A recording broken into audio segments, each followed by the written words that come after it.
Muito bem, a Vitória Mello já começa com detalhes do aparecimento do maior felino das Américas em Padre Bernardo Vick. É com você. Foi o primeiro registro da onça pintada em Padre Bernardo, em Goiás. O vídeo foi feito em uma propriedade rural. É que cientistas ambientais instalaram câmeras em propriedades rurais, em pontos estratégicos, na mata entre o DF e o entorno. E aí conseguiram fazer esse registro que é raro, Felipe. A onça pintada é uma espécie do cerrado, mas está ameaçada de extinção. Então essa é uma ótima notícia. Daqui a pouquinho a gente traz todos os detalhes. Obrigado, Vicky. Praticando o tráfico de drogas desde 1983, vovó do pó, que foi presa ontem, já foi solta de novo. Maicon Leão. A dona Maria Ariorlene Leal de Brito Malta, de 68 anos, passou só uma noite na cadeia, inclusive pode estar assistindo agora o SBT Brasília em casa. Ela vai ser monitorada por uma tornozeleira eletrônica, mas na audiência de custódia, a justiça disse que não via elementos para manter a mulher presa. A gente vai falar sobre esse assunto e, claro, quais são as outras medidas que ela precisa cumprir a partir de agora. Mas essa foi só mais uma anotação na carteira de trabalho do crime dela, né? Obrigado, Maicon. Até já. Depois da terceira morte no Distrito Federal, o Hospital de Santa Maria terá ambulatório exclusivo para dengue. Que a coisa tá feia, né, Kátia Gomes?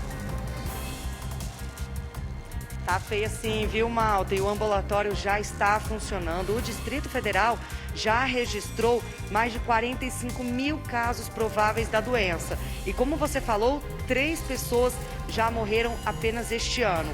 E por causa disso, né, este espaço onde nós estamos está sendo reservado para atender pacientes com sintomas da doença. Daqui a pouquinho eu volto com todos os detalhes. Gente, fiquei sabendo esses dias de um caso de um rapaz aqui no Distrito Federal, jovem morreu de dengue hemorrágica. Pensa, dengue ainda matando as pessoas e a gente podendo evitar a transmissão da doença. A gente já fala sobre isso daqui a pouquinho. Você vai ver também, a Carteira Nacional de Habilitação estará de cara nova a partir de hoje. O novo modelo entra em vigor em 1º de junho, mas essa velha aqui continua valendo até a data que consta no documento. Ninguém precisa trocar pela CNH nova. Isso vai acontecer naturalmente quando a carteira vencer ou se o motorista tiver necessidade de tirar uma segunda via. Seja muito bem-vindo, hoje é quarta-feira e o nosso jornal já começou. Ô, turma, nesse dia dos namorados que tá chegando, né? Você, meu amigo, minha amiga, você topa provar o seu amor? Então venha para o Game Show que o SBT vai promover no Taguatinga Shopping no próximo sábado, agora, tá? 4 de junho, 3 da tarde. Os casais que queiram concorrer a um dia incrível para você passar com seu namorado, com a sua namorada, vocês têm que ir até o Instagram do SBT Brasília. Olha as informações aqui na tela para você, ó. E aí você clica no link que está na bio. Ou então aponta a câmera do seu celular para o QR Code que está aqui na tela para você participar com a gente. O Prove o Seu Amor é um oferecimento do Taguatinga Shopping, do Shopping dos Cosméticos, da agência Vera 360, da Luarte Calçados e da Tesoura de Ouro. A todos eu agradeço por estarem com a gente nesse projeto, viu? Agora, se você de casa estiver solteiro e quiser encontrar um amor, quem sabe até rola, vá até o evento e se inscreva lá pessoalmente. Agora, se você quiser só acompanhar toda a bagunça da festa que a gente vai fazer por lá, pode vir também, porque vai ter sorteio de prêmios pra plateia, é claro. Então, sábado agora, 3 da tarde, no Taguatinga Shopping, a gente espera vocês. Eu tenho recebido mensagens no meu Instagram de pessoas perguntando que evento vai ser esse, mas eu não quero participar do game, posso participar só assistindo? Claro! Vá até lá, a entrada é gratuita, estaremos prontos para receber todos vocês e mais uma vez é a oportunidade da gente te encontrar pessoalmente. Tem uma galera que está saindo de caravana lá de Planaltina de Goiás para chegar no Taguatinga Shopping para poder tirar uma foto comigo. Eu estou muito honrado, então você que está em casa, participe com a gente, porque se você for, tem prêmio na plateia pra gente sortear pra você também, combinado? Bom, deixa eu começar aqui agora o noticiário pra valer.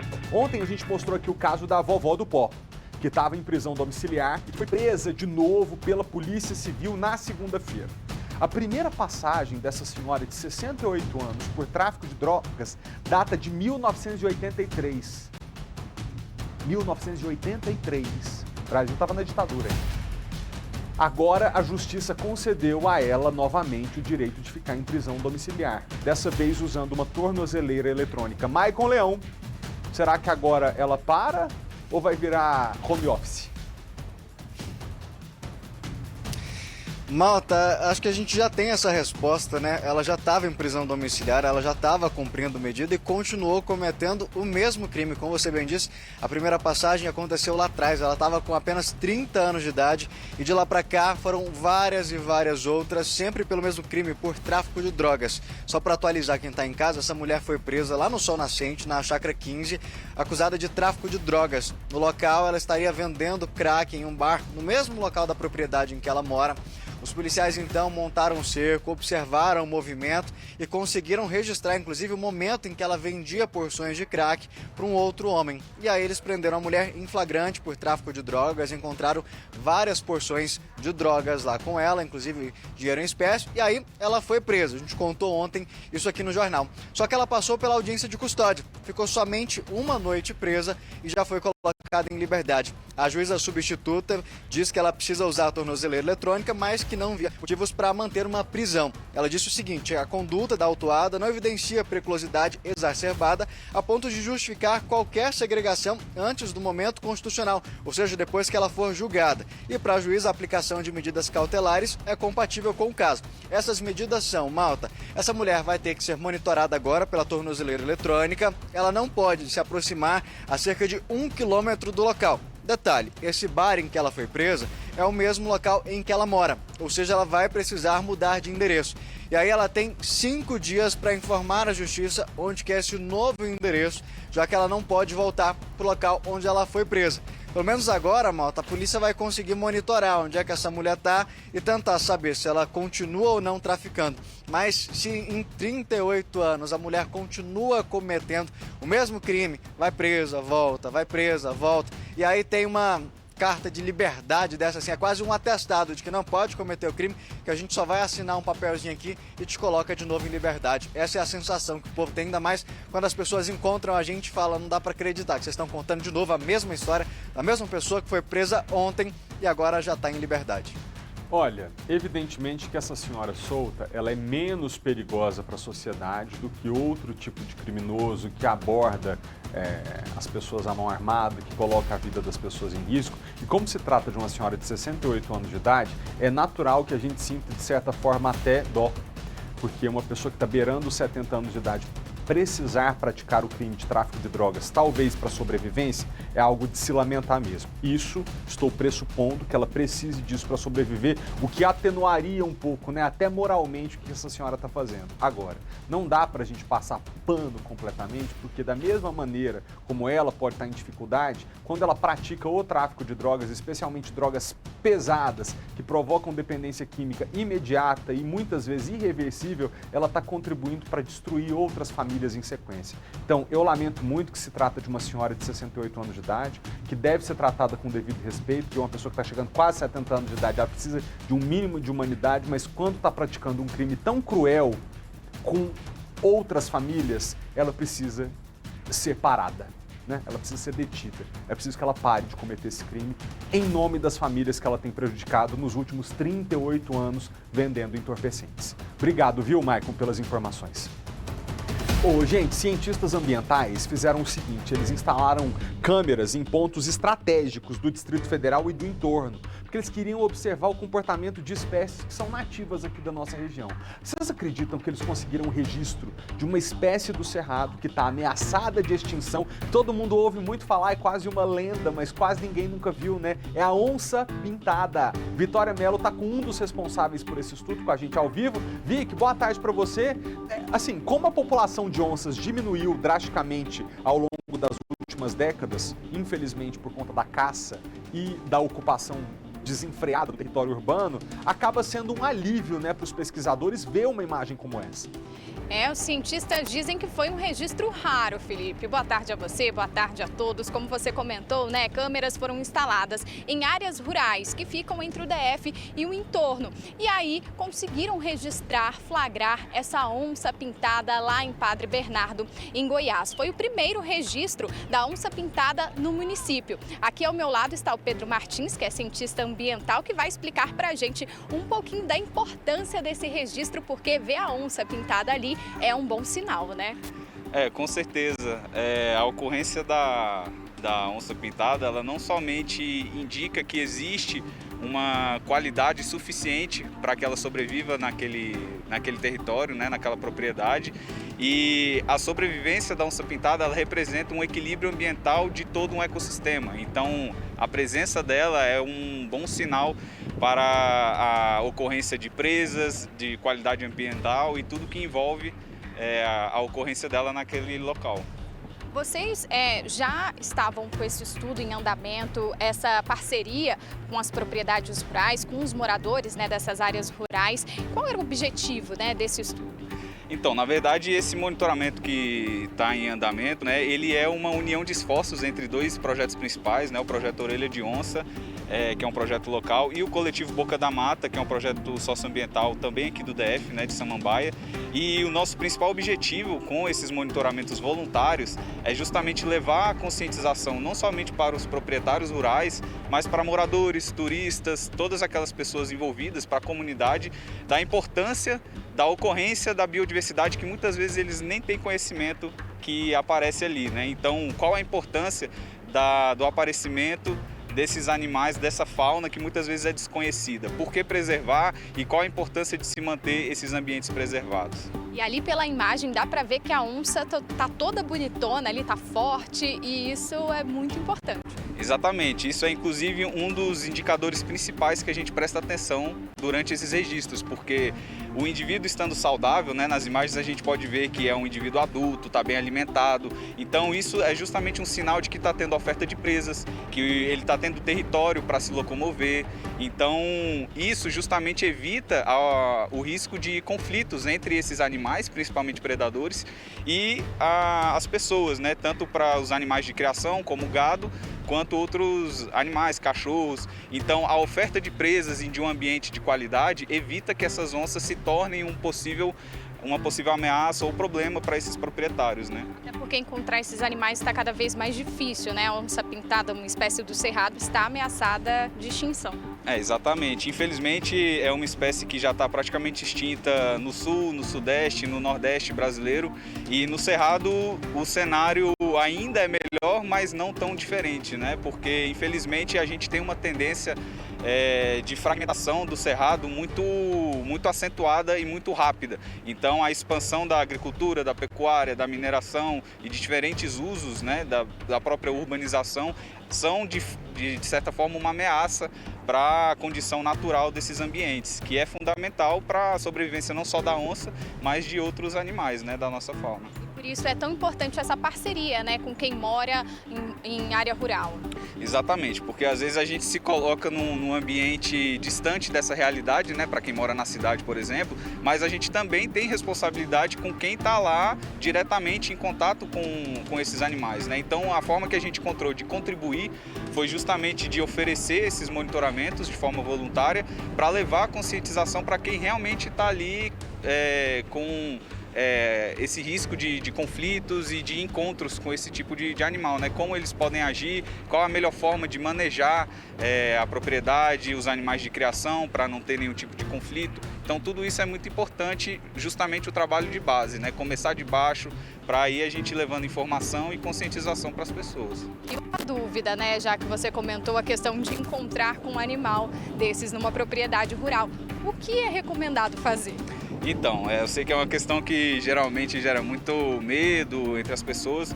É importante salientar que existem protocolos para casos de encontro com grandes felinos, né, com predadores. Geralmente existem as dicas básicas, que é você principalmente estar em grupo. Se não tiver em grupo, se mostrar o maior tamanho possível, né, abrir os braços, gritar alto, não virar as costas e correr. Mas é importante lembrar também que não esse tipo de encontro, ele é extremamente raro e justamente porque a onça pintada e a onça parda também, outros predadores, eles preferem manter distância dos humanos, justamente por estarem mais próximos à caça, que é a prioridade delas, do que ter encontro com quem elas sabem que não é presa.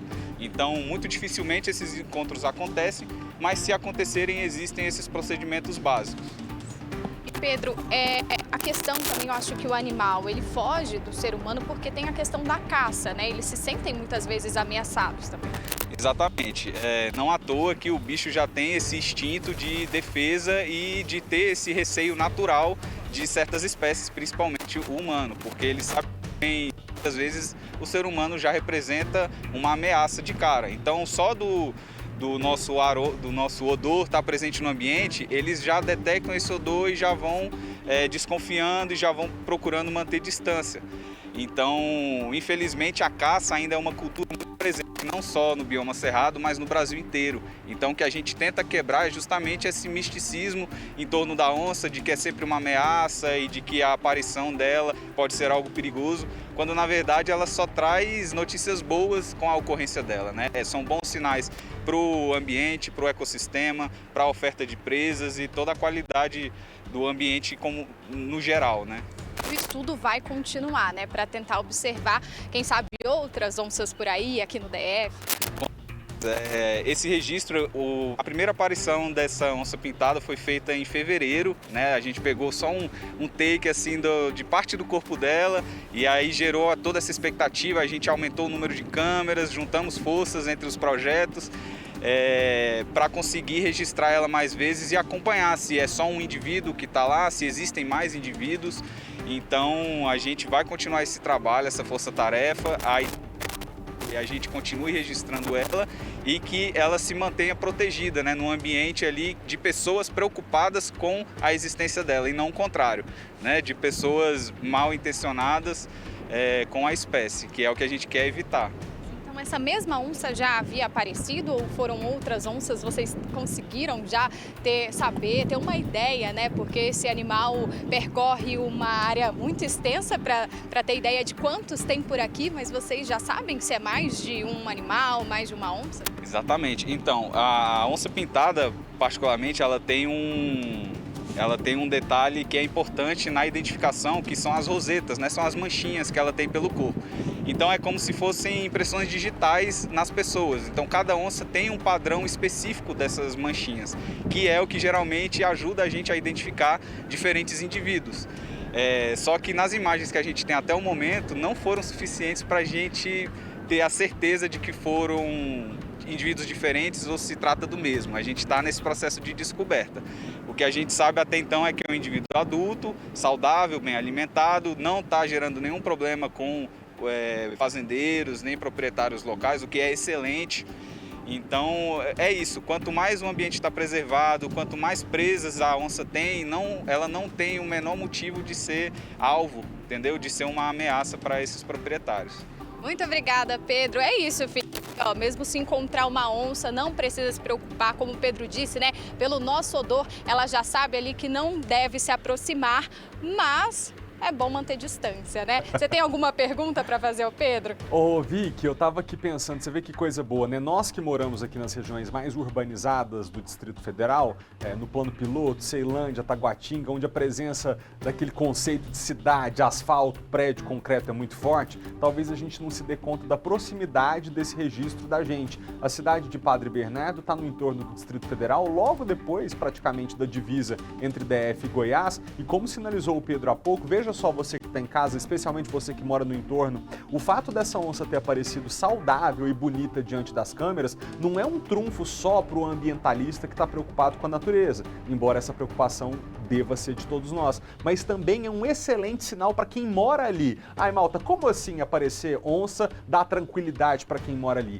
Pelo seguinte, se ela está bonita, saudável, forte, como se vê nas imagens, significa que existe uma área de natureza preservada de tamanho grande o suficiente para que ela tenha acesso a presas e a alimento. E quando ela está bem alimentada naquele lugar, o que ela não precisa fazer? Chegar perto das casas para poder atacar um animal de estimação, chegar perto da sede de uma fazenda para poder atacar uma galinha, uma vaca, um boi. Então a gente está ali num conceito de coexistência mesmo, tá? O humano fazendo as suas atividades econômicas, sociais, sobrevivendo, criando seu bicho, e a onça no espaço dela, da natureza, também vivendo, tendo acesso a alimento. Então esse é um excelente registro. Para você que mora em Padre Bernardo, fica aqui o nosso parabéns para começar, que vocês estão cuidando bem da natureza aí em volta, o nosso estímulo para que vocês continuem tendo uma área de preservação suficiente para que a natureza tão bonita seja vista desse jeito, e um apelo, você se escutar a conversa de caçador ilegal aí, denuncie e chame a polícia. polícia, porque é crime. Então, muito obrigado, Vic, pelas informações e a gente se vê ainda na edição de hoje. Agradeço ao Pedro porque a entrevista foi mega esclarecedora. Muito bom ter visto esse registro. Bom, continuando aqui o assunto, esse está preocupando a gente demais. Eu vou te falar uma coisa, você só começa a preocupar de verdade a hora que esse problema bate à sua porta. Ou você convive com um amigo, um parente muito perto de morrer por conta de um negócio que a gente não dá bola, mas que está aí há décadas atazanando a população brasileira. Nessa semana, o Distrito Federal registrou a 3ª morte por dengue. E a disparada dos casos tem preocupado a Secretaria de Saúde. No Hospital Regional de Santa Maria, inclusive para lidar com a situação, um espaço foi montado para cuidar exclusivamente das pessoas que estão com dengue. A Kátia Gomes foi até lá conferir como é que está esse atendimento. Kátia, eu fico pensando, com tanta doença para a gente tratar na rede pública, se o hospital decide que tem que ter uma ala exclusiva para dengue, é que o povo de Santa Maria e de outras cidades do Distrito Federal realmente estão sofrendo com a doença. Meu retorno caiu.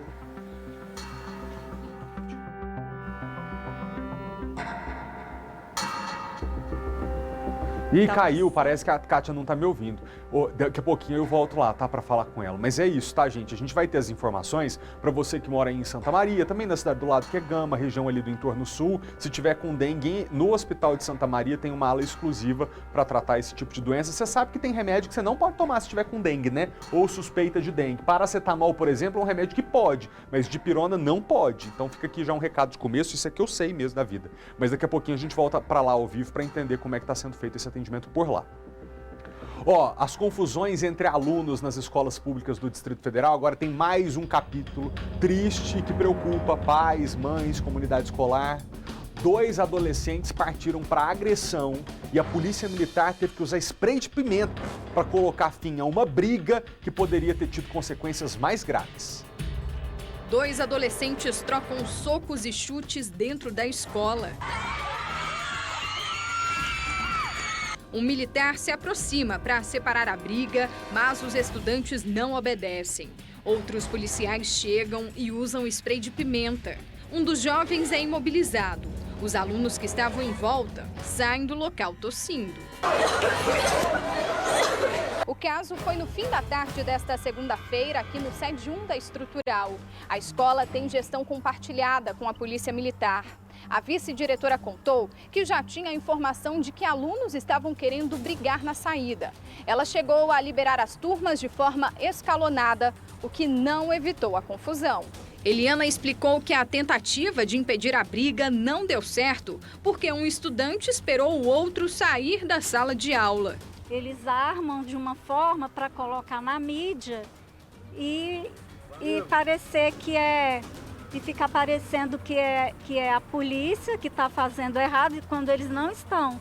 Os policiais aqui, eles são ótimos, eles conversam muito bem, eles ouvem muito bem, eles têm uma postura maravilhosa aqui na escola, tanto com professores quanto com alunos. Esta mulher, que prefere não se identificar, é madrasta de um dos adolescentes envolvidos na briga. Ela explica que o conflito teria sido motivado por uma caixinha de som. Havia uma caixinha de som e nessa caixinha de som outro menino havia furtado e emprestou ao meu enteado, e o meu enteado foi abordado pelo dono. Me devolve essa caixinha, e aí ele proferiu alguns xingamentos ao meu enteado, e o meu enteado falou para ele que não havia pego a caixinha, que foi outra pessoa, mas ele não quis saber. E aí ele falou que ia pegar o meu enteado aqui na hora da saída. A mulher reclama que a ação da polícia foi truculenta e, para ela, o tratamento foi diferente entre os 2 estudantes. Um policial agiu da forma correta, que ele só separou, e o outro subiu em cima do meu enteado. Por que ele foi em cima do meu enteado? Porque um é branco e o outro é preto. A Polícia Militar afirma que o vídeo não mostra todo o cenário e que os 2 alunos foram encaminhados à delegacia da criança e do adolescente. A militar justifica que o spray de pimenta foi usado para garantir a segurança dos alunos. É uma forma menos grave, de menos uso da força, né, da intervenção policial. Então esse foi realmente ali a escolha para pela adoção do uso do spray, justamente para a gente conseguir dispersar, garantir a segurança dos alunos, né? Tanto dos que estavam envolvidos com a briga, como também dos alunos que desejavam, né, sair da escola tendo visto o término das aulas. Então a gente, né, fica ali claro no vídeo a dispersão da briga e depois ambos os alunos foram realmente contidos, os pais foram chamados à escola para que a gente pudesse encaminhar os alunos para a DCA para o devido registro, né? E aí cabe agora à Polícia Judiciária realmente apurar quais foram as motivações da briga, né? E por que realmente esse desentendimento entre os alunos. Após a confusão, a Secretaria de Educação e a Secretaria de Segurança Pública substituíram os policiais do SED1. A medida atende a uma recomendação do Ministério Público do DF. Não vou falar que o policial tá errado de usar spray de pimenta ali não, né, gente? Porque 2 alunos brigando naquela agressividade, 2 rapazes relativamente grandes, né? O que o policial vai fazer? Vai dar um tapão na cara dele? Ou dar uma rasteira no menino? Não, né? Então é melhor usar o spray de pimenta, porque ninguém merece conviver numa comunidade escolar com briga desse jeito. Deixa eu voltar porque a Kátia já está de volta posicionada. Como eu disse há pouco, o Distrito Federal já registrou 3 mortes por dengue. A situação está tão séria que lá no Hospital de Santa Maria decidiram criar uma ala exclusiva para quem está com a doença, porque o negócio está feio. Kátia, agora eu acho que você já nos escuta, né? Que informações você tem pra gente? Agora eu escuto, Malta. Então, estamos aqui no ambulatório, nessa área que antes era reservada para pacientes com suspeita de Covid-19. Agora está aqui, olha a plaquinha, atendimento dengue. Então, aqui no ambulatório, esse atendimento é muito rápido, porque vem para cá apenas aqueles pacientes que têm os sintomas da doença, né? Dor no corpo, febre, dor de cabeça.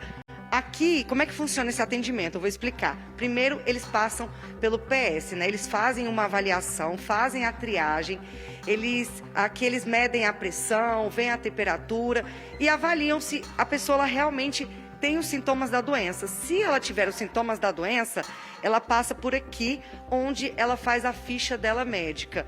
E depois disso, é muito simples, o paciente aguarda aqui, como você pode perceber, está vazio, porque o atendimento é rápido.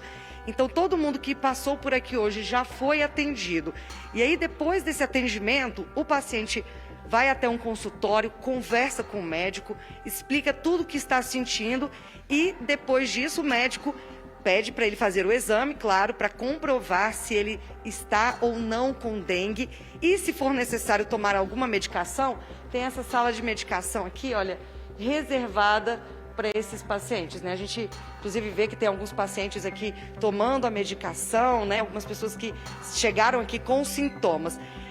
Bom, para dar mais explicações, né, sobre esse atendimento, eu vou conversar agora com o chefe da emergência aqui do Hospital de Santa Maria, o doutor João Vitor Bastos. Doutor, oi? Boa tarde. Boa tarde para você.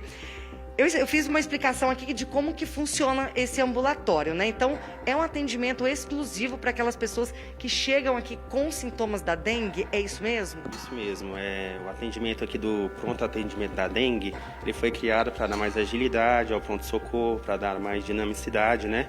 Melhorar o fluxo e, consequentemente, diminuir o tempo de atendimento desses pacientes. E a gente percebe que não tem ninguém esperando atendimento, então, assim, é tudo muito rápido mesmo. Ágil aqui mesmo. A gente conseguiu dinamizar isso daqui, colocar a equipe de enfermagem aqui, os médicos para atender. E a gente tem aqui um suporte aqui para 19 poltronas aqui, para esses pacientes estarem recebendo sintomáticos, hidratação, tudo que eles precisam. Doutor, é feito o exame de sangue, né? Se constatado dengue, como é que vocês agem, né? A pessoa ela já recebeu o medicamento antes, vai receber em casa depois de novo? Como é que funciona? Depende do quadro do paciente. Se for um paciente com um quadro leve, ele recebe aqui a hidratação, os sintomáticos que ele precisa. O paciente segue o tratamento ambulatorial em casa com a prescrição do médico e fica em acompanhamento. Depois ele retorna para ver se teve estabilização dos exames. Caso ele seja um paciente num quadro moderado a grave, a gente encaminha ele para o pronto-socorro adulto e de lá a gente dá as devidas providências, no caso se precisar de uma internação ou outros procedimentos. Doutor, a gente vê, né, que o brasileiro não tem paz um minuto. Era a primeira Covid que enchia esse hospital aqui de pacientes, agora está aí na época da dengue. quais são os principais sintomas, o que a pessoa tem que ficar atenta para desconfiar se é dengue ou não? Sim, os sintomas que a gente mais observa é a febre, né, acima de 37,8, né, graus. Mialgia, que é dor no corpo, tá? Dores nas articulações. Tem alguns pacientes que apresentam também o quadro de diarreia e vômito, que aí pode estar desencadeando aí uma desidratação. Ficar atento a esses sintomas, né? Principalmente nesse período aí que a gente está passando. E uma dica importante para quem está com dengue, né? Hidratar, né? Porque é a falta de hidratação que pode levar à dengue hemorrágica. Então, mesmo que a pessoa esteja em casa ainda, não procurou um atendimento, hidrata bastante. Um paciente que está com quadro de dengue, o importante ele está tendo a hidratação e o repouso absoluto, né? Que é o que vai melhorar. Também associado ao uso de sintomáticos todos que foram prescritos pelo médico. E vale, né, lembrar que a dengue, né, diferente da Covid, a dengue ela é transmitida pelo mosquitinho Aedes aegypti. Então, as pessoas em casa têm que ter aquele cuidado, não dá para esquecer, não pode deixar a água parada, né? Isso tudo é importante, né? O paciente tem que ter essa consciência. Nesse período que a gente vive, né, a gente tem que estar aí sempre tapando as caixas d'água, né, não deixando pneus nesses lotes vazios, porque o mosquito ele não fica só onde a gente está tendo cuidado, né? A gente tem que colaborar para que todos não venham a pagar o preço, né? Doutor, e vamos dar um serviço então, né? Porque aqui tem um horário de atendimento, tem um horário específico e também tem um horário que vocês aguardam os pacientes, né? Qual que é esse horário? Nós estamos funcionando aqui de segunda a sexta, de 7 às 5 horas da tarde, tá bom? Ali é onde é aberto as fichas para atendimento. E aí o paciente fica ali aguardando o retorno de exames e todas as condutas, tá? Caso a gente tenha algum aumento exorbitante desses casos, a gente pode até estar avaliando aí de postergar mais esses atendimentos. Você abriu semana passada, não foi? Aqui o ambulatório. Como é que foi a procura já? Muitos pacientes já procuraram? A gente iniciou o atendimento no dia 24, né, terça-feira passada, e a procura ainda não tá tão grande, tá? Mas assim, a gente viu que tá tendo aumento, tá? Então tá certo, então, doutor. Muito obrigado pelas informações. Então eu fico por aqui. Se a pessoa aí, fica a dica, né? Principalmente morador de Santa Maria, sentiu algum desses sintomas, acredita que é dengue, vai conseguir um atendimento rápido e exclusivo aqui no Hospital de Santa Maria. Eu volto com você, Malta. Kátia, quem é que tá contigo? É o Rogério Silva ou é o Magno? Não, o Magno está de férias. É o Felipe? É o Felipe que meu xará. está no lugar eu queria do Magno. pedir, por gentileza, só para ele dar uma pan aí do hospital, fazer uma imagem aí do ambiente, porque eu tô tão feliz da gente estar aí hoje ao vivo, para que você que está em casa veja, às vezes você tá com esses sintomas, tá com febre, tá com dor de cabeça, tá com dor no corpo, nas articulações, e tá pensando assim, ah, meu Deus do céu, eu não vou procurar o hospital público porque eu vou passar muita peleja. 12h16, nós estamos ao vivo e esta é a situação do Hospital de Santa Maria nesse momento. Então você que está passando mal em casa, por gentileza, busque o Hospital de Santa Maria, o pessoal está disposto a te atender com todo cuidado, todo carinho e o mais importante, você precisa entender o que você tem para não deixar seu quadro de dengue eventualmente se agravar, tá bom? Para você ir descobrir se precisa de uma hidratação, se precisa de um remédio para atenuar os sintomas, se já está num caso mais grave que precisa de internação. Quantas vezes a gente recebe mensagem dos nossos telespectadores falando, nossa, eu estou passando mal, mas eu vou passar tão mais mal se eu for no hospital que eu quero ficar em casa. Ó, tá desse jeito aí. Dá para você chegar lá e ser atendido nesse momento. Esse é o Hospital de Santa Maria, para todo mundo da cidade de Santa Maria, do Gama que fica pertinho, das cidades do entorno sul, ou talvez você que mora em outra ponta do Distrito Federal, mas que tenha condição de nesse momento se deslocar até lá você vai ser bem atendido, tá bom? Atenção aos sintomas, não deixe passar batido. Eu sei que a gente não gosta de faltar serviço, de parar a vida da gente, mas às vezes você chega numa situação de saúde que você precisa fazer uma pausa para depois voltar restabelecido às suas atividades. Então, vá até lá, tenho certeza que seu chefe, se você for um bom trabalhador, não vai achar ruim se você pegar um atestado. Isso se estiver ruim, tá? Então aí você vai lá no Hospital de Santa Maria, que todo mundo vai te atender. Obrigado, Kátia, e ao Felipe pelas informações e ao médico que nos atendeu agora há pouco. Muito obrigado. Eu queria que vocês vissem junto comigo agora esse flagrante. Uma fila enorme na frente do posto do Na Hora, lá em Sobradinho. Lá o trem tá feio. Quem precisa de atendimento dormiu na fila para conseguir uma senha. Não dá para aceitar isso, hein? Essas imagens são de hoje de manhã. A maioria das pessoas acampou na fila no início da noite de ontem. E mesmo assim, nem a metade foi atendida, porque só 15 senhas foram distribuídas para atendimento à tarde. O mesmo aconteceu na unidade lá de Ceilândia, pelo que a gente apurou, tá? Em nota, a Secretaria de Desenvolvimento Social, que é responsável pelo Na Hora, disse que há cerca de 2 semanas... agora você tá vendo Ceilândia. Não, gente, não pode deixar o povo dormir assim na rua, não. Nesse frio, ninguém merece dormir para poder ter atendimento, de qualquer coisa que seja. Dizem que tem 2 semanas que foi aberto atendimento para preenchimento e atualização do cadastro único, o que provocou alta na procura pelos postos. Para evitar filas, a Secretaria sugere que seja feito o agendamento pelo 156 ou pelo site www.sedes.df.gov.br. Agora você vai ver comigo o drama de uma família lá em Ceilândia que há 6 meses, então, um semestre já, né? Um idoso saiu para pescar e nunca mais voltou. Abalada com o desaparecimento, a esposa dele adoeceu e morreu sem ver o marido outra vez. Os filhos do casal, no meio desse pesadelo todinho, ainda estão com esperança, né? E pedem ajuda para encontrar o pai.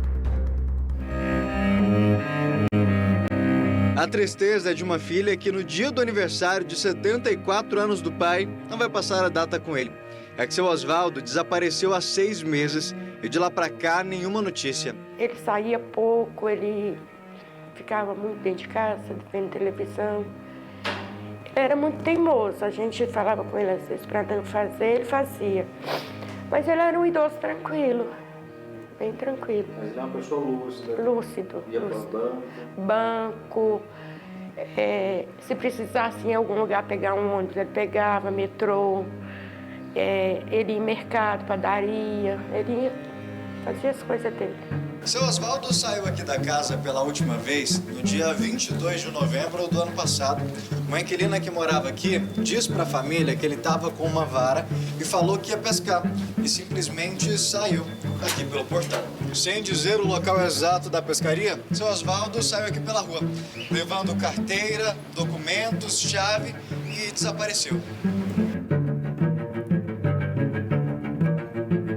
Todo dia eu espero por ele, né? Porque ele vai bater no portão, né? Vai chegar, já ouvi até vozes dele, né? E se alguém vai encontrar ele, vai avisar, ele vai chegar, né? Todo dia eu espero isso, né? Que ele esteja bem. Os familiares chegaram a fazer buscas na região que acreditam que ele possa ter ido, mas nunca encontraram nenhum vestígio. Eles chegaram a postar fotos do seu Oswaldo nas redes sociais. E uma mulher disse ter visto ele na época próximo ao Recanto das Emas. Mas reclamam que não tem sentido empenho da polícia. A gente vai para a polícia pedir socorro e eles não ajudam. Isso é quando eles atendem a gente, né? Porque tem vezes que eles nem atendem. E a gente pergunta o porquê disso tudo, né? Porque meu pai é pobre, porque meu pai não tem um poder aquisitivo elevado. As pessoas mais humildes não precisam de ajuda, precisa, né? Isso é muito triste, é muito revoltante.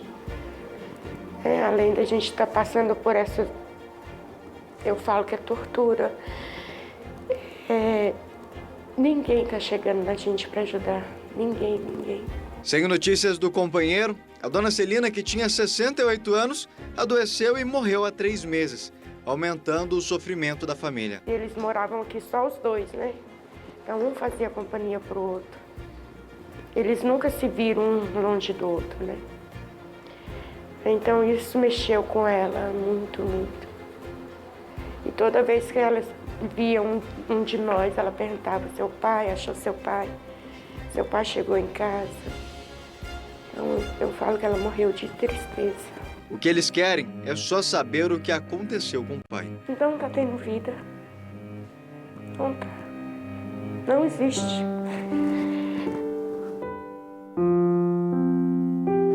A gente quer a resposta. A gente exige. A gente precisa. É nosso pai. Ele tem uma história com a gente.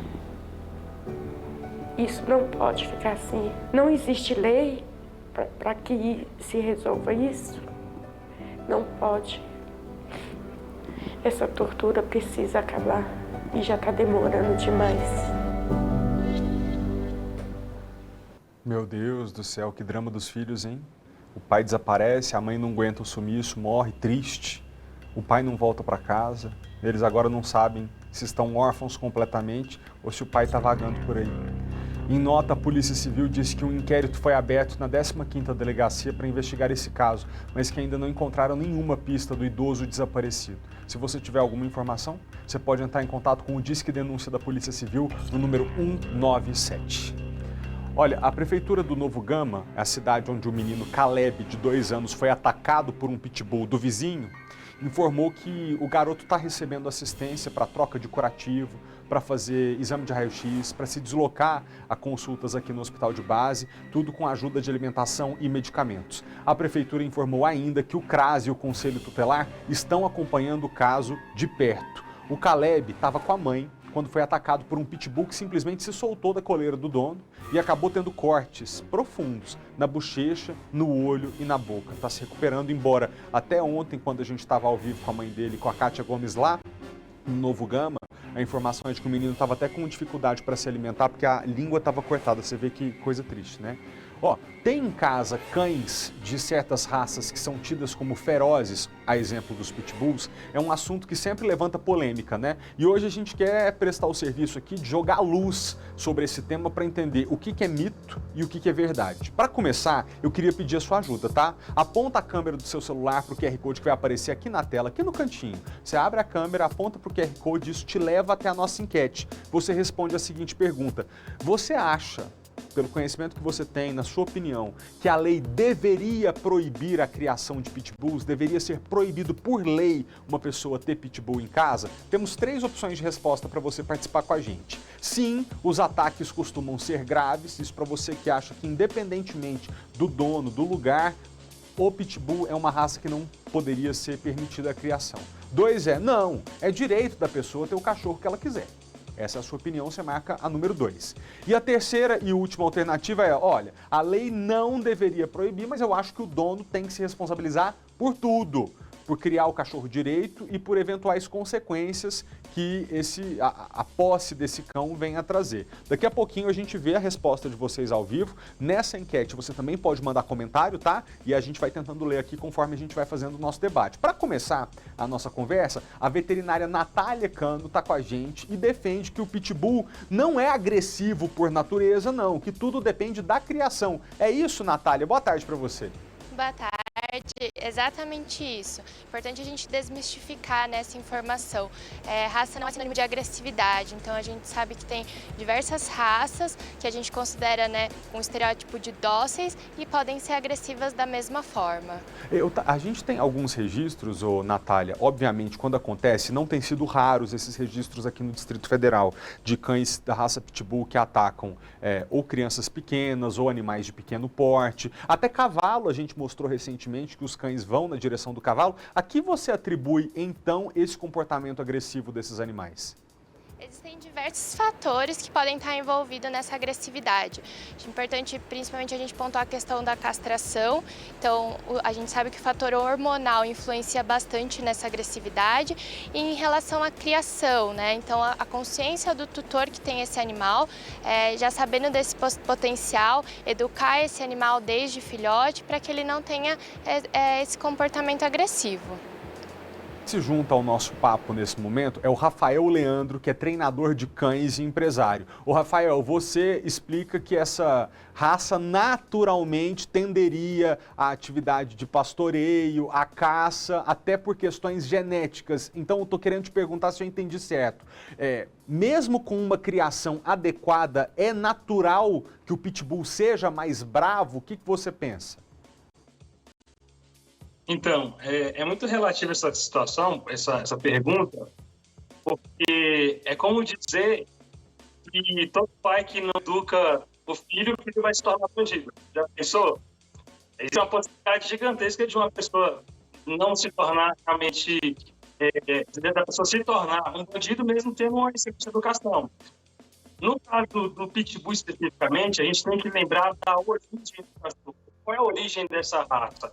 É uma raça que, desde o início dela no mundo, um objetivo, que é o objetivo de trabalho. Então, ao longo da história da raça, ela foi fundada para ter percentual de musculatura avançado, para ter um comportamento dominante, para ter muita velocidade, e esses aspectos físicos, eles contam muito para o comportamento também. Ter uma boa atenção, dar treinamento, vai ajudar sim, isso é de extrema importância.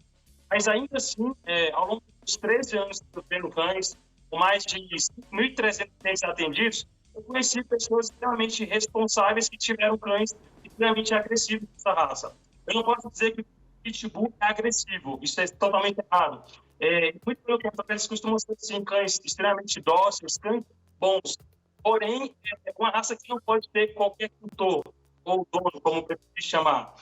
A pessoa que adquirir um Pitbull, ela tem que ter, primeiramente, conhecimento, e ela tem um cachorro de um potencial de força muito maior do que a maioria das raças, que ela tem ativamente o que a gente chama de drive de caça, que é tudo que se move chama muita atenção. Infelizmente, aí no caso da criança, existe até mesmo a probabilidade para o cachorro ser atacado por ser indivíduo menor, indivíduo que se movimenta muito rápido, né? Que sempre corre muito, sempre está rápido. Então, o cachorro ele pode ter diversos tipos de interpretação, inclusive a interpretação não necessariamente agressiva, né? Mas que é uma caça, que é algo que ele tem que pegar ali. Tem a possibilidade de ter sido um comportamento de agressividade, especificamente? Tem, mas existem várias interpretações ataque do cachorro. Uma interpretação voltada à caça, que é um cachorro que toda a história fez com que ele se tornasse um cão de caça mesmo, e também a interpretação de coisas que se movem muito rápido ele pegar, tá certo? Então, eles podem ter agressividade independente de ter um bom cuidado, podem, mas de fato o bom cuidado, a atenção, o adestramento vão reduzir as probabilidades de um comportamento ruim. Deixa eu te interromper rapidamente, Rafael. Queria até pedir para o nosso diretor de televisão, Oliveira, para você armar aí para a gente soltar outra vez esse ataque. É uma imagem que vocês dois, eu vou narrar para que vocês possam entender, que uma mulher está passeando na rua, provavelmente com seus 2 cães da raça Pitbull. Vejam só, em um determinado momento eles avistam um gato e vão para cima do gato. Ela não consegue segurar a disposição dos bichos de ir em cima do gato. Então, e depois, ó, com os animais em cima do gato, coitado, ela tenta, do jeito que pode, parar o ataque. Olha só, puxa a coleira, tenta pegar o animal de volta e não consegue. Tá mais fácil ela cair do que o próprio Pitbull. Então, Rafael, acho que isso que você estava dizendo, vou jogar aqui para a Natália agora poder participar com a gente. Natália, talvez a pessoa que decide por ter um animal como esse, porque o caso que a gente colocou agora há pouco, do Caleb, o menino de 2 anos que foi atacado pelo Pitbull do vizinho, foi uma situação parecida porque o Pitbull se soltou da coleira. É tão importante que o dono entenda que esse animal é forte, talvez mais forte que o próprio dono, e que se ele não tiver uma condição física muito preparada, um ataque pode acontecer, não é verdade? Exatamente, acho que é importante o tutor, o dono, né, ter essa ciência, né, do poder de agressividade de um cão, principalmente de grande porte. Então a gente sempre prevenir que isso ocorra, né? Então já sabe que o cão tem esse potencial de agressividade. Utilizar então realmente sempre de coleira, focinheira durante os passeios, né? Que acaba algumas raças a gente sabe que tem essa exigência na lei hoje. Então bem importante o tutor ter muito mais consciência, porque infelizmente o cão ele não tem toda essa consciência do poder e, né, do mal que ele está fazendo. Então, será que a gente poderia chegar aqui a um consenso do que qual é a característica do dono que não pode ter um pitbull? Rafael, você acha que qual é o perfil de homem ou mulher que não deve ter? Digamos, é um homem ou uma mulher muito franzino, muito fraquinho, não vai conseguir impedir um ataque como esse. Uma pessoa muito fraquinha pode ter um pitbull ou é melhor que não tenha? É uma pergunta interessante, porque o quesito força, ele é determinante para quem não tem instrução. Então, uma pessoa que não tem instrução nenhuma, ela tem que ter pelo menos força. Um cachorro treinado pode ser, sim, conduzido por uma pessoa magrinha, que não tem tanta força. Então, tudo depende do adestramento. Tudo bem. Agora, existe uma suspeita de que em alguns dos últimos casos que a gente mostrou aqui no jornal, que olha esse, o animal vai em cima de um cavalo. É porque, assim, por isso que a gente está tentando aqui trazer 2 especialistas para debater o tema, porque as imagens por si só, essa é completamente diferente, né? É o Pitbull com óculos de sol, inclusive, extremamente dócil, andando de passageiro num veículo. Olha isso, parece até que está sorrindo. Mas no imaginário popular, o Pitbull naturalmente vai ser agressivo. Natália, se ele for mantido em condições específicas, prejudiciais, por exemplo, amarrado o tempo todo, ou com dificuldade para acesso a alimento ou água, ou de forma que ele fique irritado o dia inteiro, é mais provável que esse bicho tenha um comportamento agressivo? Muito provavelmente esse animal vai ter um comportamento muito diferente do que ele está acostumado. Então, se é um animal que ele fica preso o dia todo, não tem contato, né, com pessoas na rua, animais, ou nem mesmo outros cães, né, ou animais durante o passeio, óbvio que quando ele tiver esse contato, ele pode ter um comportamento que a gente não sabe o que esperar, então ele realmente pode querer atacar por diversos motivos, como a gente já viu aqui, né? Não só por uma competição, às vezes até por medo, dor, eles também podem ter esse comportamento agressivo. Ô Rafael, vou te colocar numa enrascada agora, mas você está ao vivo, você vai responder. Você garante pra gente que uma pessoa que tem um pitbull filhotinho e que tem um treinamento adequado com esse animal, ela está de certa maneira livre de passar pela tragédia de ver o bicho atacar outro bicho, outra pessoa ou até o próprio dono? Não. Essa pergunta é igual garantir que todo mundo que fez ensino médio vai passar na faculdade. Então, é muito relativo, né? O que a gente tem é uma probabilidade maior. Você tirou, foi bem interessante. Qualquer indivíduo que tenha uma vida em condição de maus tratos, preso o tempo inteiro, sem socialização, sem atenção, sem comunicação, tem uma probabilidade maior de se tornar um indivíduo de comportamento ruim. Né? Tal como o cachorro que é mais assistido, que tem uma pessoa que é instruída, que socializa, que tem toda realmente responsabilidade, tem uma probabilidade maior de realmente se tornar um cachorro educado e sociável. Mas essas não são garantias que podem ser dadas, né? Nem todo mundo tem a competência de aprender música, por exemplo. Podem tentar, alguns não vão conseguir, infelizmente. Então, o quesito da aprendizagem é totalmente relativo à probabilidade.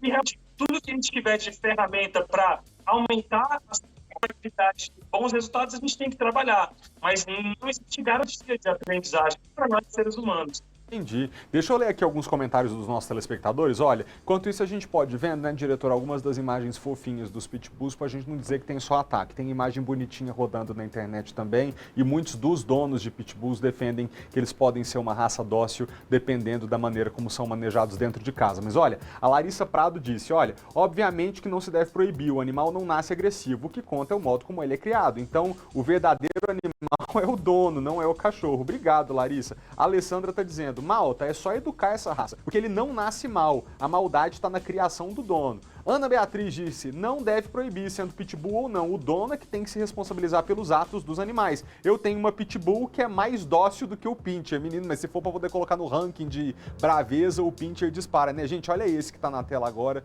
todo fantasiado, fingindo que é motorista desse carro. Ana Beatriz, meu pincher morde todo mundo e a pitbull é dócil demais. O problema maior é que um pincher não vai te matar, mas um pitbull sim. Então é questão de educação. Deixa eu ver se a gente entra num consenso aqui, Natália e Rafael.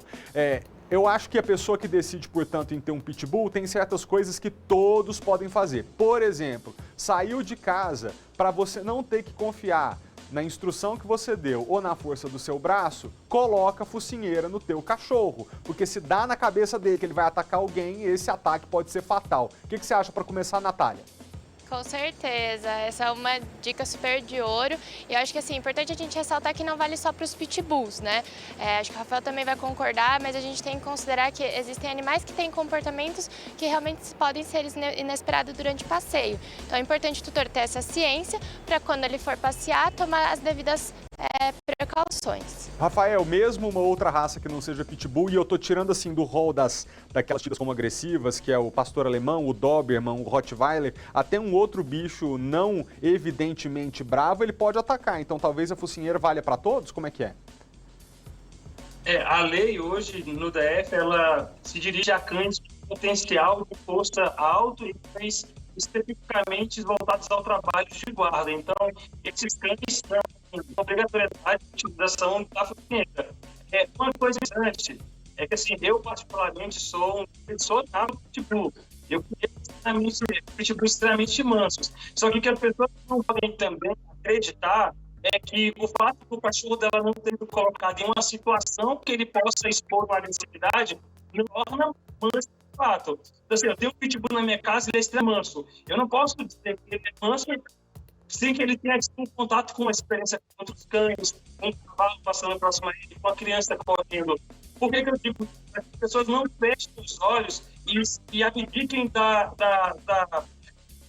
do treinamento do cachorro, da utilização da focinheira, da guia. Meu cachorro é muito manso em casa, então ele está muito manso em qualquer lugar. Não é assim que funciona.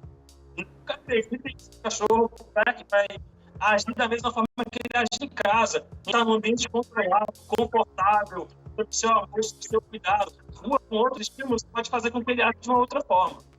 Obrigado a vocês dois. Então acho que deixo esse recado aqui no caso específico do Caleb, que foi atacado pelo Pitbull. Se tivesse com uma focinheira na rua, isso não teria acontecido. Então aos donos, né, fica aqui o nosso apelo. Talvez você tenha 100% de confiança no teu animal, mas até para você deixar tranquilo a pessoa que está na rua andando junto com você, faça essa cortesia, coloca a focinheira. O bicho pode achar ruim, evidentemente, ali, porque quem gosta, né? Ser vivo nenhum gosta de ser amordaçado, mas para a comunidade viver em paz é importante que todo mundo coopere. Deixa eu trazer aqui para a gente o resultado da nossa enquete. O público participou bastante e a pergunta que a gente fez foi: a lei deveria proibir a criação de pitbulls? E a resposta que ganhou foi não, com 64% dos votos, mas com a ressalva: o dono deve se responsabilizar por tudo.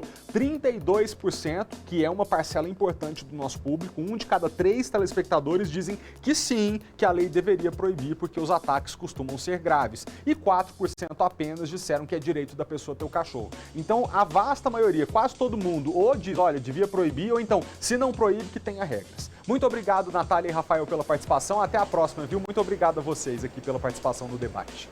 Deixa eu voltar aqui para o nosso jornal.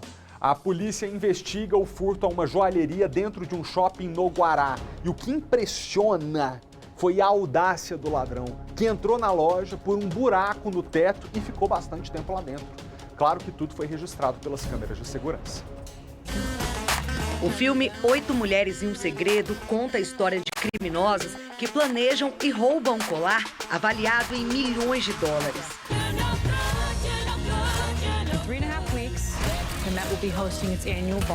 O que a gente só vê nas telas de cinema aconteceu aqui em Brasília, em uma joalheria deste shopping do Guará. Câmeras de segurança registraram o furto entre a noite de sábado e a madrugada de domingo. Um homem entra no depósito da loja usando a lanterna de um celular, abre o cofre e leva várias joias. Depois, desaparece sem deixar rastros. A suspeita é de que o criminoso tenha entrado pelo teto. Então, provavelmente ele foi ali e veio para aquela lateral ali, ó. Ali fez aquela curvinha na pilastra. Com base nas imagens, a polícia traçou o cronograma do crime. 10h07 da noite de sábado, as funcionárias saem da loja.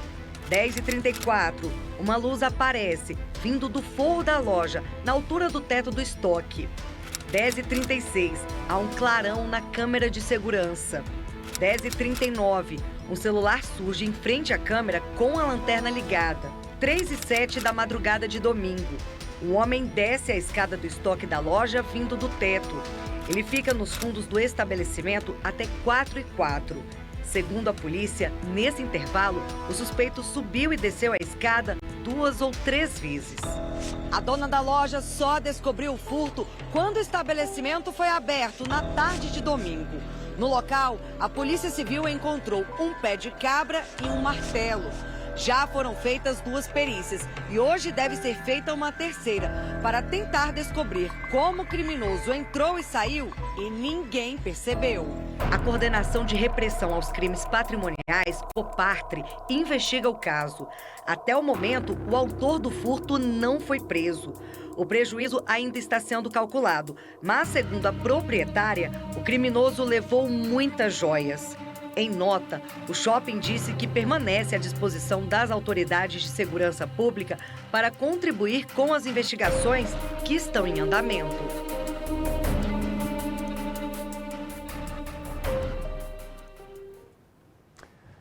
Que a Covid-19 deixa sequelas na gente, não tem mais dúvida, né? Tem gente que fica com falta de ar, tem outras pessoas que têm queda de cabelo, que tristeza.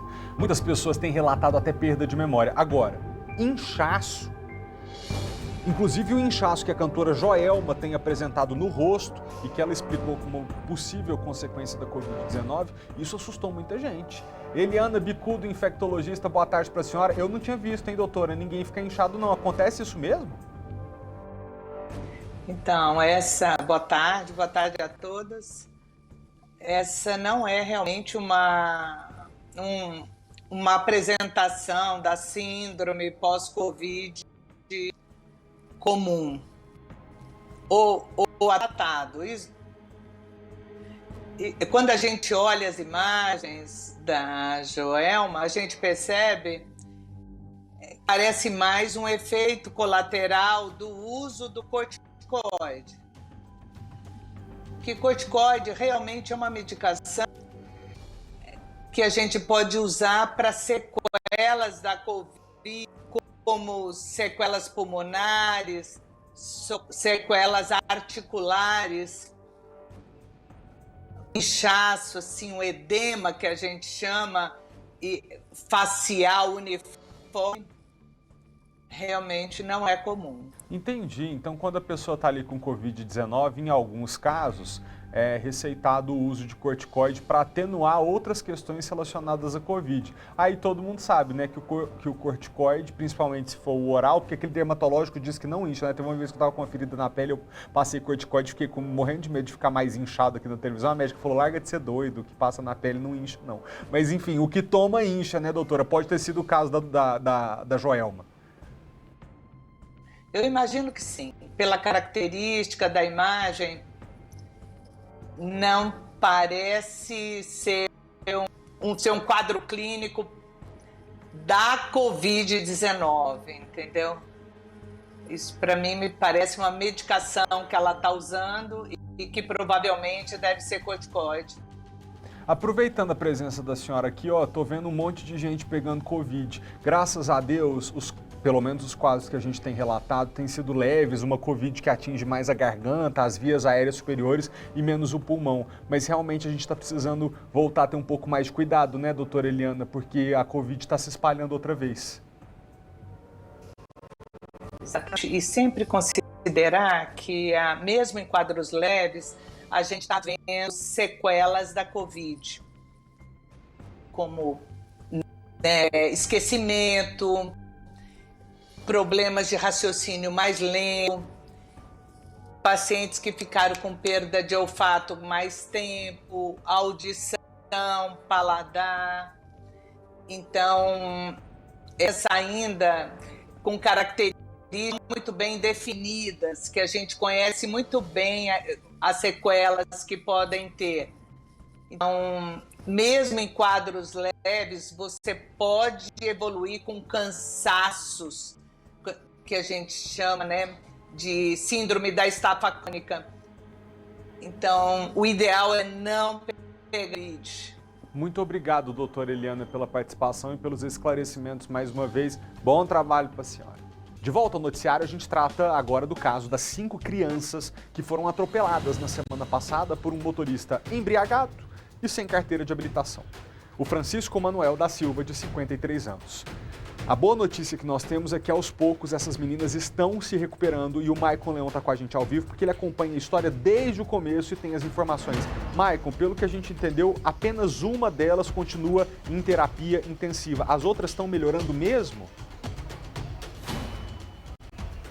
Exatamente, Malta. Felizmente essa é a boa notícia que a gente tem. Apenas a Bruna, de 6 anos de idade, continua internada na unidade de terapia intensiva lá do hospital de base. Ontem a Sofia, de apenas 4 anos, recebeu a alta e aos poucos elas vão se recuperando. Então ainda tem 2 dessas meninas que estão internadas aqui no Hospital Regional de Ceilândia e, como a gente disse, a Bruna continua internada lá no hospital de base. Outras 2 já receberam a alta. A gente está mostrando esse caso para vocês desde a semana passada, quando essas garotas estavam indo passear em um parquinho próximo à casa delas, lá em Ceilândia. Quando elas iam atravessar a faixa de pedestre, elas foram atropeladas pelo Francisco Manuel da Silva, de 53 anos. Malta, o motorista desviou de algumas motos que tinham parado na faixa de pedestre e acabou acertando essas meninas, atropelando algumas que inclusive estavam na calçada. Na hora, esse motorista tentou fugir, foi impedido por outros motociclistas que estavam por ali, mas acabou preso. Agora a gente segue acompanhando o estado de saúde dessas meninas, que felizmente felizmente vem recuperando. A Bruna, apesar de continuar internada na unidade de terapia intensiva do Hospital de Base, Malta, o estado dela é estável e em breve ela deve também receber alta e provavelmente ser transferida aqui para o Hospital Regional de Ceilândia, viu? Muito obrigado, Michael. Deixa eu te fazer uma outra pergunta. O atropelador permanece preso ou já foi solto? Malta, Francisco Manuel, ele passou pela audiência de custódia 2 dias depois desse atropelamento e a prisão dele foi convertida em preventiva, aquela que não tem um prazo determinado para acabar. E a informação que a gente tem é que até agora o advogado de defesa não fez uma nova solicitação, portanto, ele continua preso. Obrigado pelas informações, Michael. Testemunhas começaram a ser ouvidas no inquérito que investiga a morte de Genivaldo de Jesus Santos, o homem que foi sufocado com gás lacrimogêneo no porta-malas de uma viatura da Polícia Rodoviária Federal. O primeiro a ser ouvido foi o sobrinho de Genivaldo, Olisson de Jesus, que estava presente quando o homem de 38 anos foi abordado e colocado em uma viatura, onde inalou gás lacrimogêneo.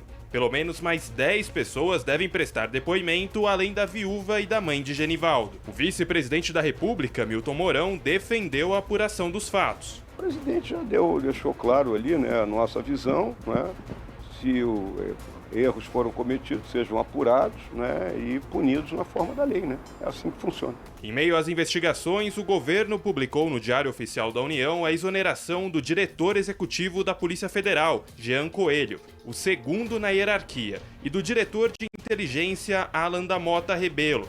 Segundo a PRF, as dispensas foram definidas na primeira quinzena de maio, antes da morte de Genivaldo. Os dois vão assumir cargos nos Estados Unidos. A Polícia Rodoviária também criou uma comissão interventora para apurar o caso. Membros desse grupo já se reuniram com a OAB de Sergipe para informar sobre o andamento do inquérito. Em março de 2016, Genivaldo foi absolvido pela Justiça por falta de provas em um suposto crime de desacato, ao resistir a uma voz de prisão em um bar em Umbaúba, no interior de Sergipe. Um laudo médico também constatou que o homem era inteiramente incapaz de entender atos ilícitos, por ser portador de doença mental, a esquizofrenia. O presidente Jair Bolsonaro esteve nesta terça-feira em Goiás e na Bahia. Bolsonaro participou de uma feira do agronegócio e visitou também uma obra e passeou de moto. Em Jataí, no interior de Goiás, Jair Bolsonaro vistoriou a construção da ponte sobre o Rio Claro. De lá, partiu de moto até o centro da cidade. Em tom de campanha, Bolsonaro participou da festa de aniversário do município e voltou a falar sobre eleições. Dizer a todos vocês que eleições limpas, democráticas e auditáveis são a garantia da nossa democracia. Enquanto Bolsonaro estava em compromissos fora, aqui em Brasília, o presidente do Tribunal Superior Eleitoral voltou a fazer a defesa do sistema de votação brasileiro durante evento com diplomatas. Edson Fachin classificou como tão grave quanto o coronavírus a disseminação de notícias falsas que atacam a segurança das urnas eletrônicas. Cumpre constatar uma segunda circunstância recente. Um outro tipo de vírus. Estou me referindo ao vírus da desinformação sobre o sistema eleitoral brasileiro, que de maneira infundada e até mesmo perversa, procura incessantemente denunciar riscos inexistentes e falhas imaginárias. Em entrevista gravada na semana passada e exibida nesta terça-feira na Rádio Massa FM, integrante da rede afiliada do SBT no Paraná, Bolsonaro disse que avalia a participação em debates eleitorais. O segundo turno, vamos participar. Se eu for para o segundo turno, devo ir, né? Eu vou participar. No primeiro turno, a gente pensa. Por quê? Se eu for, os 10 candidatos ali vão querer todo o tempo dar pancada em mim. No meio da tarde, Bolsonaro participou de uma feira do agronegócio em Barreiras, Bahia. Continua a articulação no Congresso Nacional para tentar aprovar projetos de lei que amenizem a situação dos preços exorbitantes dos combustíveis no país. A repórter Larissa Arantes agora fala com a gente sobre 2 projetos que podem ser votados hoje lá na Câmara dos Deputados. Larissa, boa tarde para você. Explica para a gente que projetos são esses. E Malta, muito boa tarde para você e para todo mundo que está nos acompanhando. Isso mesmo, são duas propostas que estão na pauta do plenário de hoje. A primeira delas pode reduzir as contas de energia. E como, né, Malta? Esse projeto prevê que aqueles créditos tributários da ANEEL, que esses créditos sejam concedidos ao consumidor por meio da redução das tarifas de energia.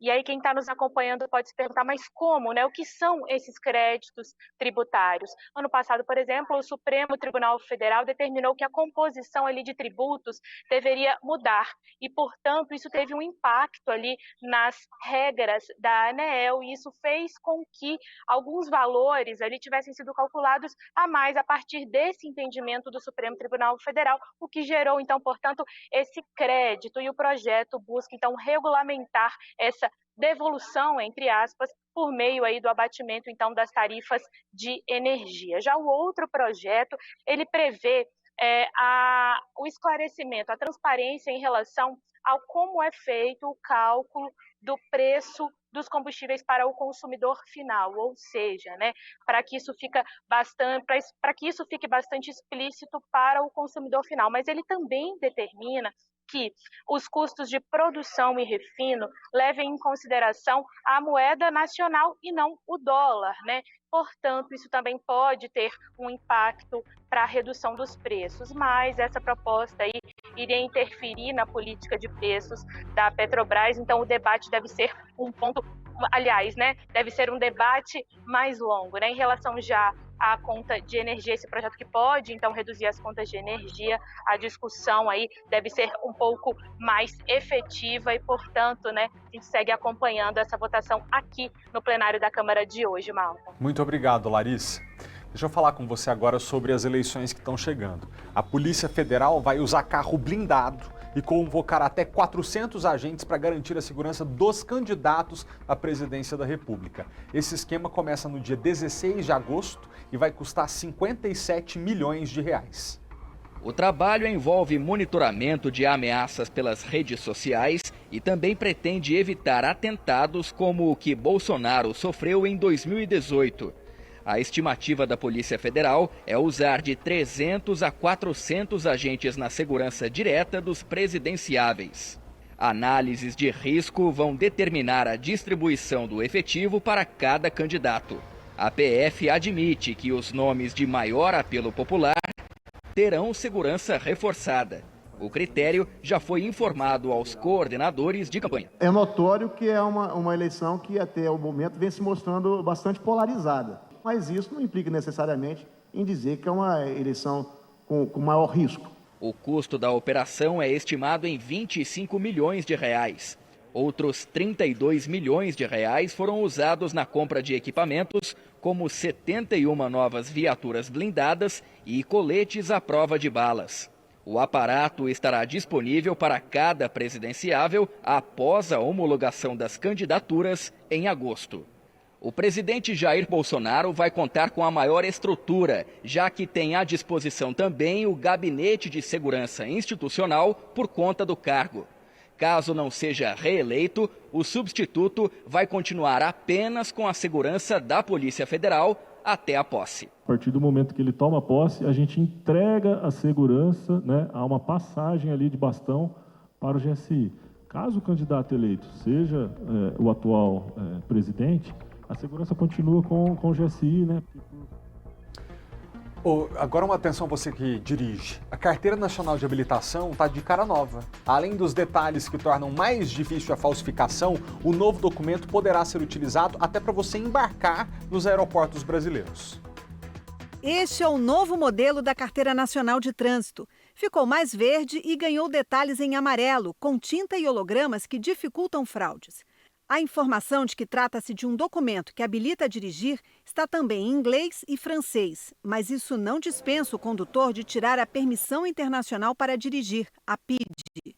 Ele deve tomar os cuidados de verificar se, por exemplo, no lugar onde ele vai visitar, qual tipo de tratamento é concedido ao brasileiro.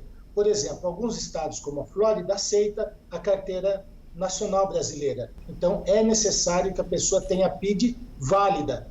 Este espaço mostra os tipos de veículo que o motorista pode conduzir. O documento poderá ter o nome social com o qual a pessoa transexual ou travesti se identifica e incluir a filiação afetiva, que não é necessariamente composta por um pai e uma mãe. Na parte interna foi mantido o QR Code, que informa o prontuário do condutor, como a pontuação, por exemplo. E ganhou um novo código igual ao do passaporte, permitindo o embarque em aeroportos do Brasil. O novo modelo entra em vigor em 1º de junho, mas essa velha aqui continua valendo até a data que consta no documento. Ninguém precisa trocar pela CNH nova. Isso vai acontecer naturalmente quando a carteira vencer ou se o motorista tiver necessidade de tirar uma segunda via. Quem deu entrada na documentação na véspera da data de início da nova carta ainda receberá o documento no formato antigo. Que pena, né? Já queria o novo? Eu já queria, eu perguntei até pra moça. Se eu soubesse, eu vinha amanhã, né? Por pouco, né, gente? Deixa eu trazer uma notícia que nos traz até um certo alívio. Caiu a taxa de desemprego no trimestre que se encerrou em abril. Embora, infelizmente, ainda sejam 11 milhões e 300 mil desocupados no país. De acordo com o IBGE, a renda média do trabalhador não acompanhou a abertura de vagas. Messias começou a trabalhar neste salão de beleza no mês passado. Desde o início da pandemia, ele estava sem emprego. Foi uma situação bem complicada. Eu recebi alguns auxílios e tal, tudo mais, do governo e também fiz alguns procedimentos muito específicos com alguns clientes a domicílio. E o salão precisa de mais mão de obra. No caso aqui a gente vai precisar de mais um cabeleireiro e 2 manicures. Serviços como os de embelezamento, manicure, estética e cabeleireiro estão entre os destaques da nova pesquisa nacional por amostra de domicílios do IBGE na questão do emprego. Junto à administração pública e setores de educação, saúde, transporte e seguridade social, foram responsáveis por mais de 600 mil novas vagas de trabalho. Esses números se referem ao trimestre encerrado em abril, quando a taxa de desemprego no Brasil ficou em 10,5%. Abaixo da registrada no trimestre anterior, ela alcançou o menor nível desde 2016. Em um ano, o desemprego recuou 4%. Apesar das novas vagas, a renda média do trabalhador caiu quase 8% na comparação com o mesmo trimestre do ano passado. Isso faz com que a roda da economia demore mais para girar. Quanto menos poder de compra para as pessoas, menor é o consumo, menor também vai ser o desenvolvimento do setor do comércio, de serviços, da própria indústria. Outra preocupação é com a informalidade. Em um ano, o trabalho sem carteira assinada teve alta de quase 21%. Hoje são 12 milhões e meio de informais no setor privado, o maior número da série histórica do IBGE. São trabalhadores que normalmente têm os menores rendimentos, né? Isso acaba contribuindo para a retração. Outro motivo para essa melhora na taxa de desemprego no Brasil é a retomada dos eventos sociais, por exemplo, festas de casamento, de aniversário, os shows. Esse setor, que chegou a ter 3 milhões de desempregados durante a pandemia, agora prevê um faturamento de 300 bilhões de reais esse ano e está em busca de mão de obra qualificada. É hora de correr atrás do prejuízo. E eu nem estou falando de perda financeira apenas. As boas práticas. Ninguém tem a menor dúvida do quanto a pandemia prejudicou diferentes setores, né? Na área de eventos, muito profissional experiente perdeu o emprego ou precisou mudar de área para se sustentar. Agora tudo voltou ao normal e falta mão de obra qualificada. O jeito? Preparar novas equipes. Os clientes estão mais exigentes. Agora que eles têm a oportunidade, eles querem aproveitar ao máximo. É muito importante a gente estar aqui, tentar crescer, né? E essa é uma oportunidade muito boa. Dono dessa casa de festas na capital paulista, Marcelo, viu a clientela voltar e resolveu treinar os novos colaboradores ali mesmo. Quando retomou agora, retomou numa força absurda e por conta disso a gente está trazendo pessoas novas e o treinamento está intensivo. Para o presidente da Associação Brasileira de Eventos, os desafios neste momento não param por aí. Encontrar um lugar já é um problema, por isso que as pessoas já estão buscando, para eventos sociais, buscando as datas para durante a semana. Outro problema grande é os custos. As flores aumentaram em torno de 400%, a carne que custava R$40 agora está R$100, né, o filé mignon. A associação estima que, durante a pandemia, 3 milhões de colaboradores tenham ficado desempregados e busca parcerias para qualificar profissionais. O técnico de som, o técnico de streaming, o florista, o pessoal dos buffets. A gente entende e conhece tecnicamente como faz para colocar essa mão de obra dentro e certificar esse pessoal. Uma abordagem policial feita por PMs de Goiás contra um morador de Santa Maria é investigada depois que esse homem morreu. Foi o filho da vítima quem denunciou que ele teria sido agredido e deixado numa UPA. O Ministério Público de Goiás e a Polícia Civil do Distrito Federal estão nessa investigação. A Kátia tem informações pra gente. Kátia, boa tarde mais uma vez para você. Oi, Malta, boa tarde mais uma vez. Pois é, esse caso ainda é um mistério. O filho da vítima registrou uma ocorrência policial porque o pai, segundo ele, não teria chegado em casa. A mãe, inclusive, estava procurando pelo pai, afirmou para ele, né, olha, seu pai não chegou em casa. E foi aí que as buscas começaram, né? Esse homem, ele foi em diversas delegacias, tanto aqui quanto no DF, e ele acabou encontrando o pai dele, que é o Wendel, de 43 anos, já sem vida na UPA do Novo Gama, né? Lá na UPA, ele teria feito o reconhecimento do corpo e percebeu que o pai tinha diversas lesões, né? Ele conseguiu descobrir, depois disso tudo, que o pai e outros 2 homens foram abordados por policiais militares de Goiás, levados para o mato. Lá nesse mato, eles teriam sido agredidos e ameaçados pelos policiais militares e para confessar se eles estavam com drogas. Nesse momento, o Wendel teria passado mal e aí foi deixado pelos PMs na UPA do Novo Gama, né? E lá ele teria falecido. Depois desse registro de ocorrência policial, né, a Polícia Civil do DF disse que vai investigar, né, que vai abrir um procedimento ali de apuração, inclusive com o Ministério Público, para saber o que de fato aconteceu. Se o Wendel foi realmente abordado pelos policiais militares, espancado e passou mal por causa dessa abordagem e deixado na UPA do Novo Gama e acabou falecendo, né? Entramos também em contato com a Secretaria de Segurança Pública do Estado de Goiás. Eles pediram para que a gente entrasse em contato com a Polícia Militar de Goiás, né? Mas até o momento a PM de Goiás ainda não deu um retorno. Então, esse é um grande mistério. O Wendel teria saído para trabalhar, não voltou para casa, a esposa dele ficou preocupada, avisou para o filho e foi aí que ele começou a fazer as buscas pelo pai e acabou encontrando o homem morto na UPA do Novo Gama, né? Com a suspeita, né? Segundo o filho, essa informação do filho que registrou uma ocorrência policial.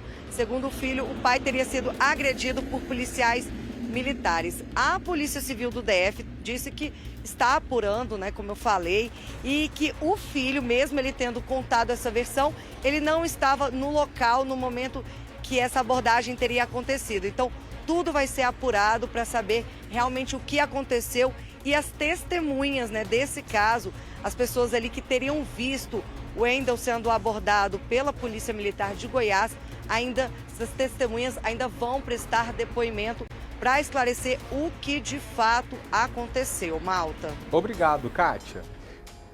A gente precisa fazer um rápido intervalo e volta já. A gente está de volta, todos os dias eu peço para você tirar uma foto da tela da televisão nos acompanhando e para a gente colocar que não é mais hoje, foi melhor ainda, que uma telespectadora muito querida veio lá do Gama para nos fazer uma visita, é a Renata que esteve aqui hoje cedo para me dar um abraço.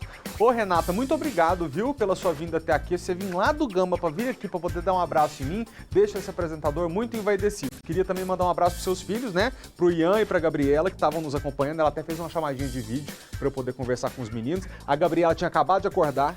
Então, Gabriela, que você tenha lavado a louça até sua mãe chegar em casa, porque eu vi que você estava de preguiça, tá?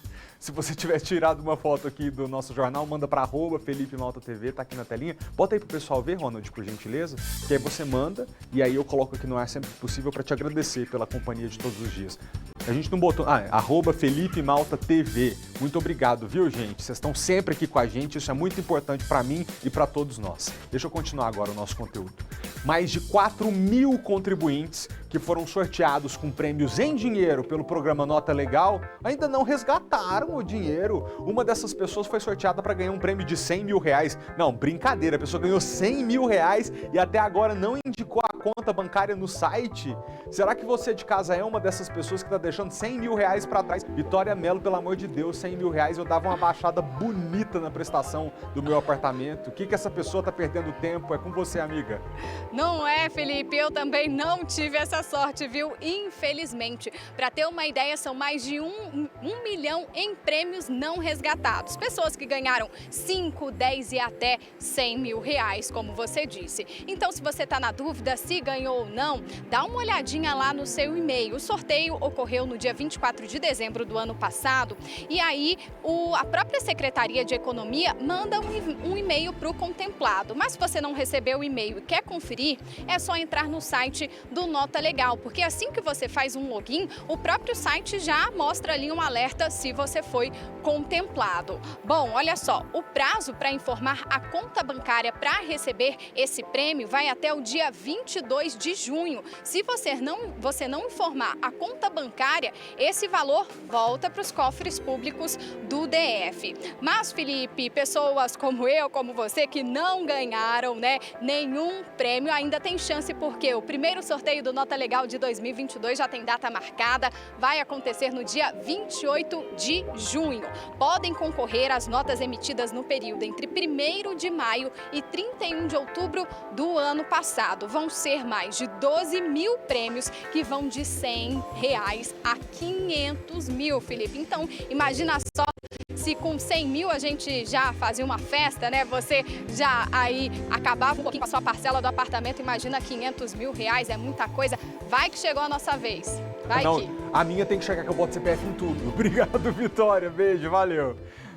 A 4ª dose da vacina contra a Covid-19 para a população com 50 anos de idade ou mais e servidores da saúde está liberada, é isso? A medida acabou de ser anunciada pelo governador Ibanez Rocha pelas redes sociais e vai valer a partir desta sexta-feira, dia 3.